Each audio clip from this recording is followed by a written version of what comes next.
How's it going, Daniel? We have a little surprise for you here. I'm at Steve's house and we're going through the footage of the mock race and start we did at Apex Motor Club.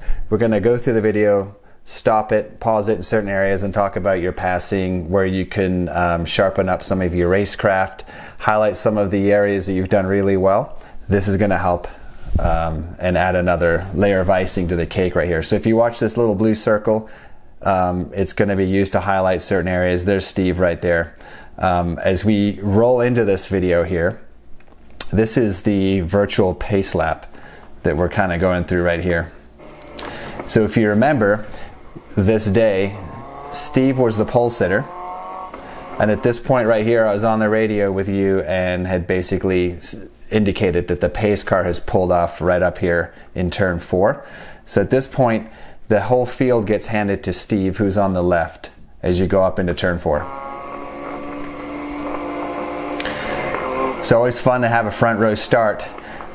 Keep in mind that the car on the left, Steve here in the Ariel Atom, is going to be, and you can hear me on the radio here, that's pretty cool, he's going to be setting the pace of the start.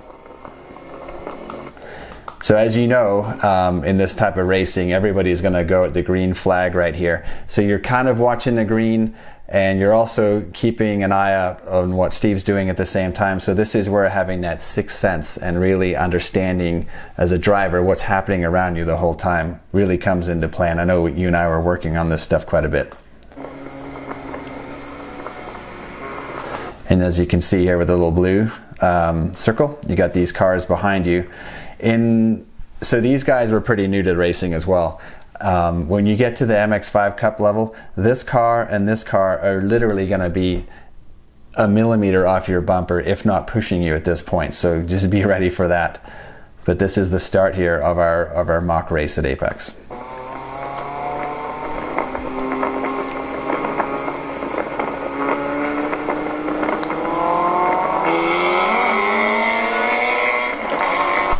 So here it looks like Steve got a jump on you, and right when he got a jump on you, you could tell that you were kind of feathering the throttle back and forth, and you were coming off the throttle as he went. So it's kind of hard to see the lights here, but that's what it looks like happens. A lot of the time when I've been racing, a little trick I had was to get into the gear that I wanted to be in, and if I needed to slow down a little bit, I just dragged the brake. I didn't go on and off the gas. I kept my foot pretty, and I always do, keep my foot pretty steady on the throttle, but just sort of with your left foot drag the brake a little bit if you need to maintain station. So I think that little tidbit will help right there. But as the start comes into play right here, nicely done. So as you can see right there, that was a start, and then we just switched scenes to another scenario, and I think this might be one of the spins that you had as you drew in on Steve here. So I think you're coming through turn 6 at this point.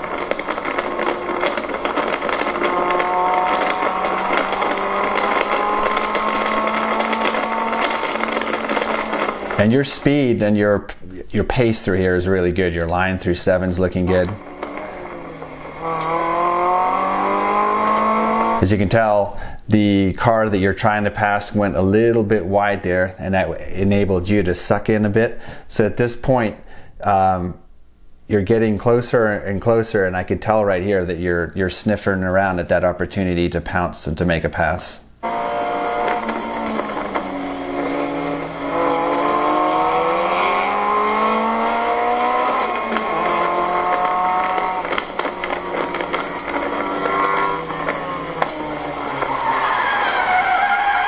Which you did, but it didn't go too well. I remember watching this. I was up in the tower right there, and I could almost see this unfolding.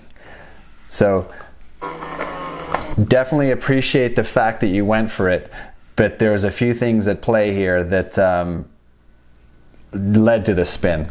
It's how you let off the throttle. It's the fact that you made a lunge last minute and that upset the car.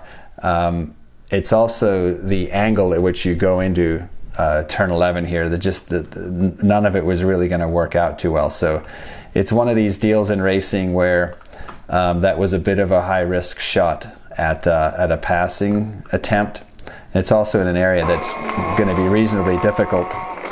So here you go through turn 10 again. With the last minute lunge, you could see you were ready to maintain your line and hold station, and you just sort of threw the wheel. There's a lot of wheel input and you kind of went for it. At the same time, you're off the throttle, which as you know, that's that TTO, that trailing throttle off oversteer. That happened, and I think a lot of things just sort of compounded at that point. So in that scenario, I would have, you knew you were gaining on that car, I would have just stayed underneath him and tried to find somewhere else to attack. The other thing is you are nowhere near next to him. In the kind of racing we're doing, you need to be completely alongside.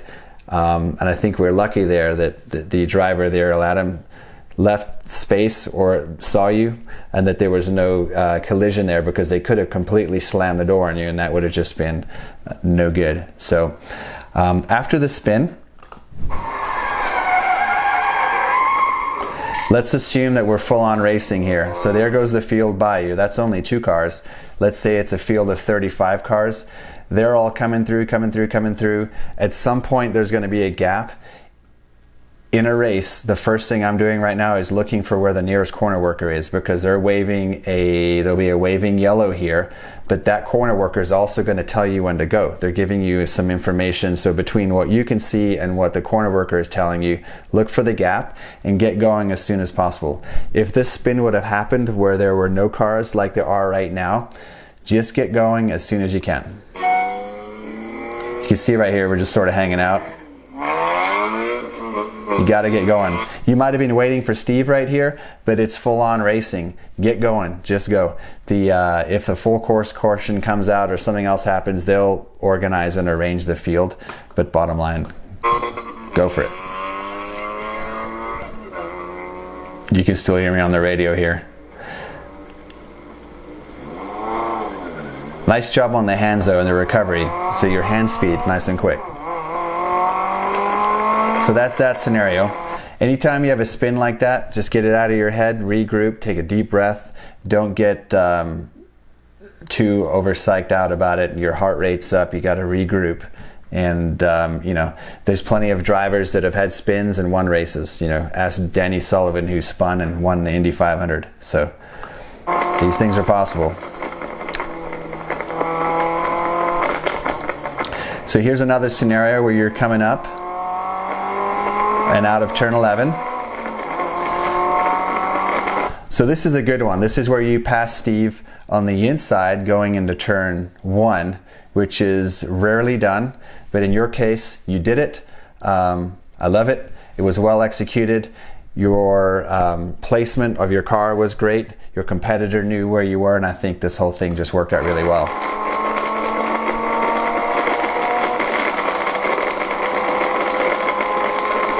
I remember watching this, being really impressed. So at that point, you'd moved over, you'd presented yourself. If Steve, I know, is a great driver, he was watching his mirrors, and then you came up alongside, so you're adequately placed at the turn-in. Steve had no option other than to concede. If not, stay on the outside, but just kind of roll back and let you drop on in and make a clean pass. So that right there, I'd give you an A+ on. Your hands at 9 and 3, looking really good. There's not a lot of movement in the car. Solid job.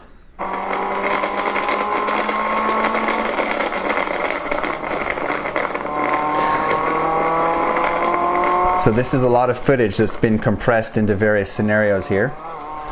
As we head into the bus stop, this is where the racing got really good. This is Steve coming up on you right here. Kind of moving around, setting up for a pass.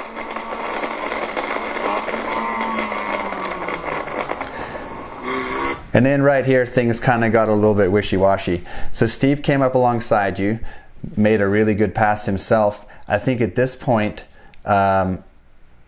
you were a little bit more concerned over where he was than maybe wondering where the track is, and we missed our braking and turn-in point and ran totally wide right there. So this is one of those scenarios where you have to maintain your mission, you're racing, but you got to know who's around you, behind you, to the right of you, in front of you, while also staying within track limits. and staying on your line, because your line is where your speed is and your momentum. So there's a lot of different things happening. I've told people this before. When I was younger, I always tried to figure out a way to race and do what I'm doing, and every competitor around me, I always envisioned that they were in a wireframe, that I knew they were there, but I could see through them.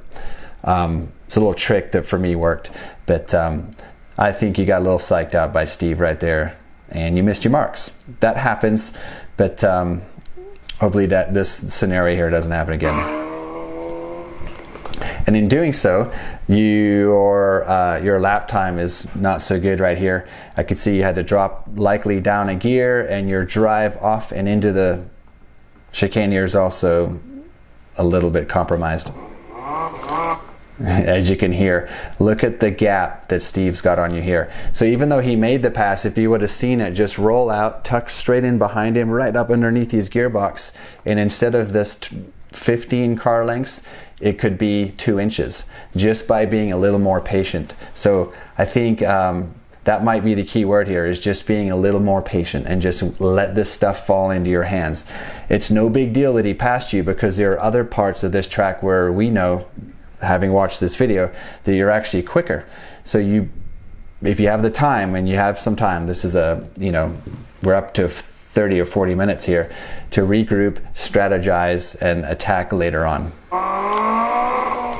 So this gap in a race would be really hard to make up. So there's no harm in being passed. Just make sure you stay on your competitor's bumper.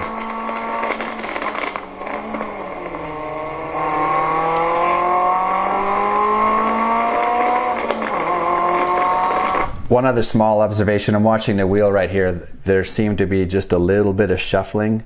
I'm wondering if it would help, and you know I'm big on this, and just keeping your hands at 9 and 3. You could have gone into turn 4 and gone all the way around like that and released the wheel without a shuffle on the steering wheel. So just add that to your list of homework assignments for when we head back there.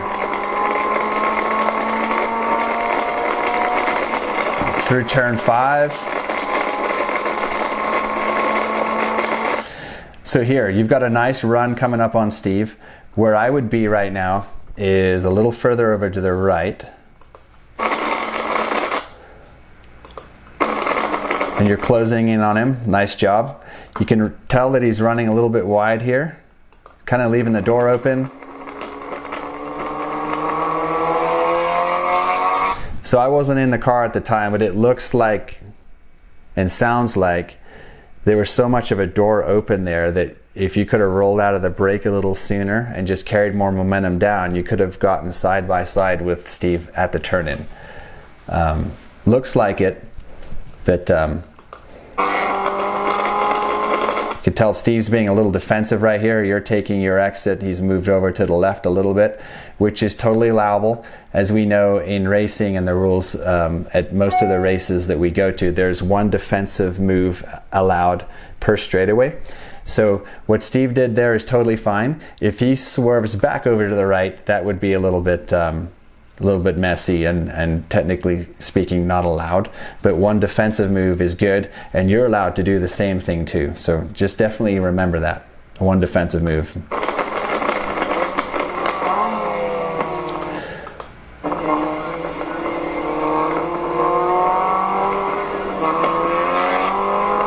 So one thing I'd noticed there, you stayed tighter and tighter while Steve took the traditional line through there.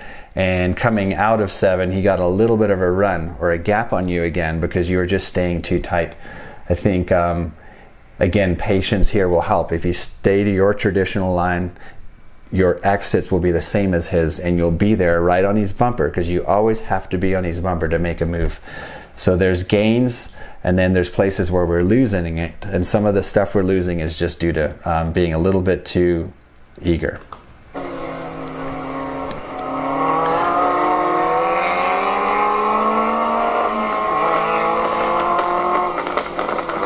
So you're really quick through here. This is looking good. See, now you're sucked right up on the back end. But one other thing I've noticed is you're trying so hard to get there that you're, again, losing sight of your line or where you need to be. So Where you really need to be is a car width over to the left right now, with a nice open radius to build on that momentum. So you kind of kept the car tight and bound down to the right side, and what's going to happen here is that you've lost drive and your momentum coming out of the corner, and just watch Steve get away from you here.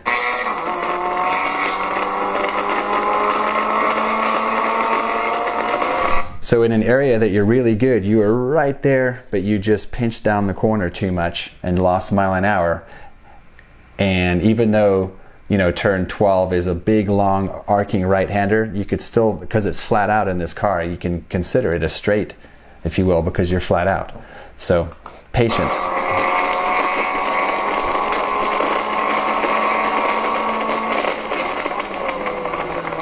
All right. This was one thing that I noticed, and again, we're going to shelf this over here into the file under patience. You were so good coming into 12 that you got right up underneath Steve's bumper, but I feel like you overslowed the car. And what that's going to do is Steve's going to get away from you here because you're actually going too slow. So the move I would have made there is I would have broken a little earlier and just rolled more momentum in there so that I could focus on my exit. So you're just a little too eager going in. You're just hungry. You're attacking. You got up underneath his bumper. You can almost hear the brake squeal here, because I knew you're on the brake a little hard as you make a run at the bumper here of Steve. But Steve's gone right here. So to make sure that doesn't happen, slow down a little earlier yourself and make sure you get right down on his bumper and think about what you need to do, which is you need a solid exit. It's all about the exit.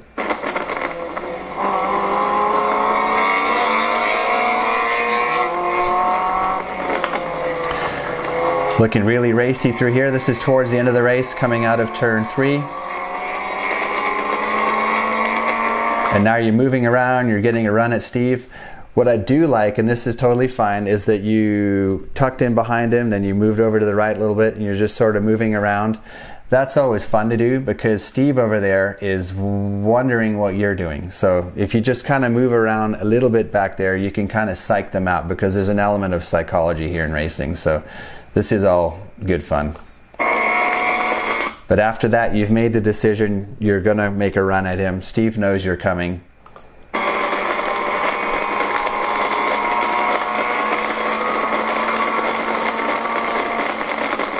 As you can see Steve right there behind you, this is a beautiful pass. Nice downshift. He has no other option than to just tuck in behind you. So unlike the one run where you overdrove that corner, Steve was smart enough to brake and just tuck in behind you. His momentum is up top notch, and he's going to be behind you pretty quick here if you watch right here in the mirror. And actually you got a better exit in the chicane, so nicely done.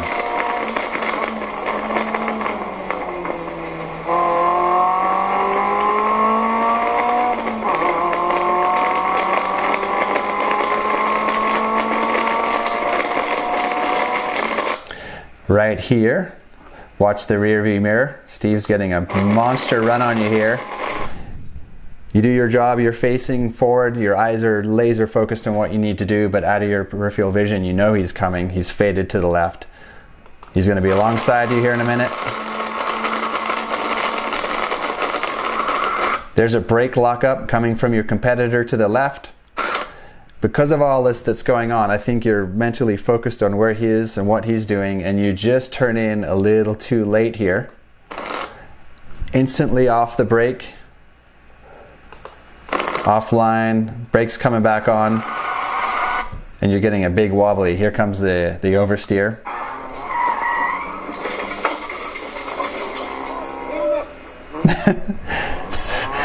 I could tell you're a little angry there.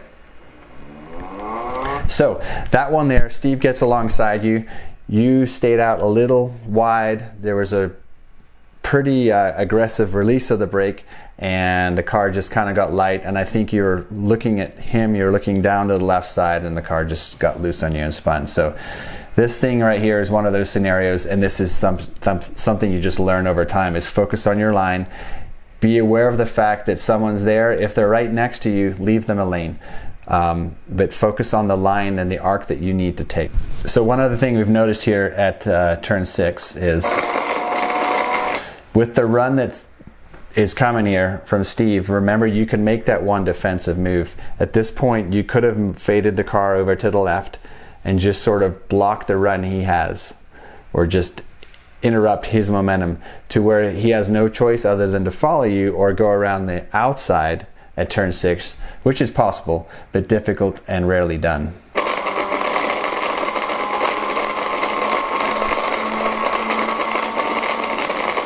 So right here you just left a lot of room open, and here comes on the brakes with that loose spin. And keep in mind, some of that stuff is because you're on the gray area of the track. Okay, here we go again. You've regrouped, you're attacking, you're coming back at Steve.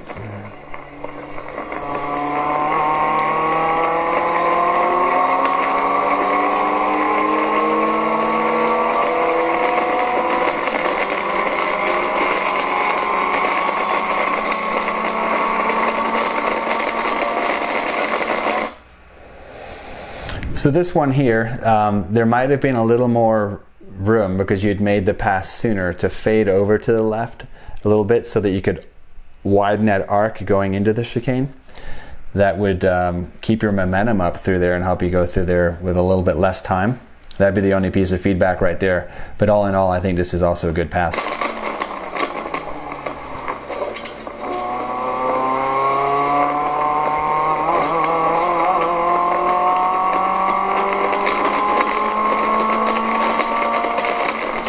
I'm also looking at the seat. Once that seat comes out, and with the change in camera angle of the Smarty Cam, I think this is going to be a nice change to have as well.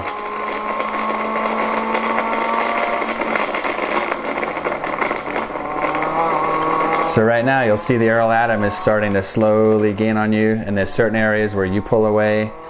So while all of this is unfolding, you're kind of gauging that yourself. And at this point you're aware of your strengths and your weaknesses. Looks like there's a pass coming at you again here.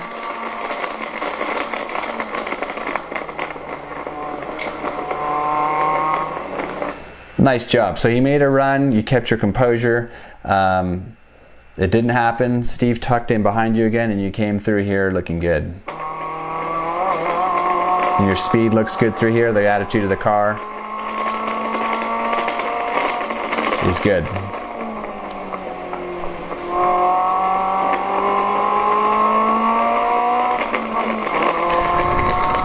So at this point, this would have been towards the end of the race, so this is where we know here comes some traffic again.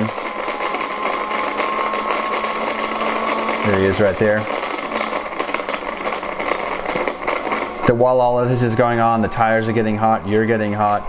Remember, with your elevated heart rate, take the time to breathe. Don't hold on to the wheel too hard.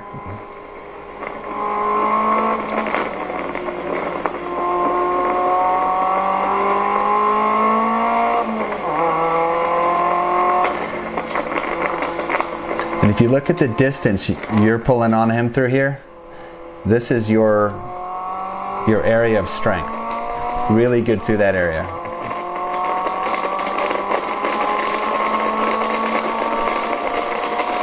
I think this is the end of the race here. Checker's coming out.